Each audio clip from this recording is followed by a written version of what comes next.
You're listening to Systemic Error Podcast. The failure was designed. Shadowy $2 million payment to Trump raises questions as cryptic explanation falls short, based on an article by Robert Davis.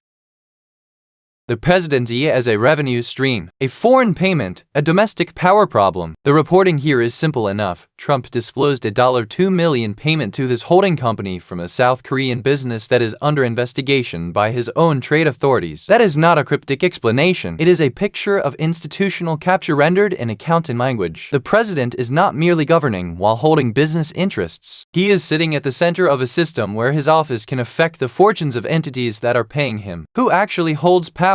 The relevant power is not the South Korean companies. It is Trump's. He controls the administration that is investigating the company. He also retains personal financial ties to nearly 30 business ventures with foreign counterparts, according to the reporting. That is the structure. Everything else is decoration. The usual language of entanglements softens what is really being described. A president who has kept private financial channels open while exercising public authority over the same geopolitical terrain. That is not an accidental overlap. It is the business model. The decision was not confusion. The article notes a White House spokesperson denied any conflict of interest, and an outside expert said he had never encountered anything like it. Both points matter, but neither should be treated as mysterious. The decision was made long before this payment showed up on a disclosure form. Trump chose to preserve personal financial ties while occupying the presidency. That is the enabling act, not a clerical mistake, not a one-off lapse. A deliberate refusal to separate the office from private enrichment, with the presidency itself turned into leverage for continued business benefit. Misdirection as strategy. The framing invites readers to focus on the smallness of the sum, as if $2 million becomes harmless when measured against a $125 million holding company. That is the wrong unit. The issue is not the percentage, it is the position. A payment from a foreign business under investigation by Trump's trade authorities is not evidence of ordinary commerce. It is evidence of a political system where the president's private accounts and public powers are kept close enough together to make accountability structurally awkward and politically easy to blur. The real pattern. This is what oligarchic politics looks like when it stops pretending. State power is not just used to set rules, it becomes part of the profit environment for the person issuing them. Foreign counterparts are not just doing business with a rich man, they are dealing with the occupant of an office that can shape their fate. That is why the disclosure matters, not because it reveals a stray irregularity, but because it confirms the architecture, a presidency that does not merely tolerate conflict, but monetizes it.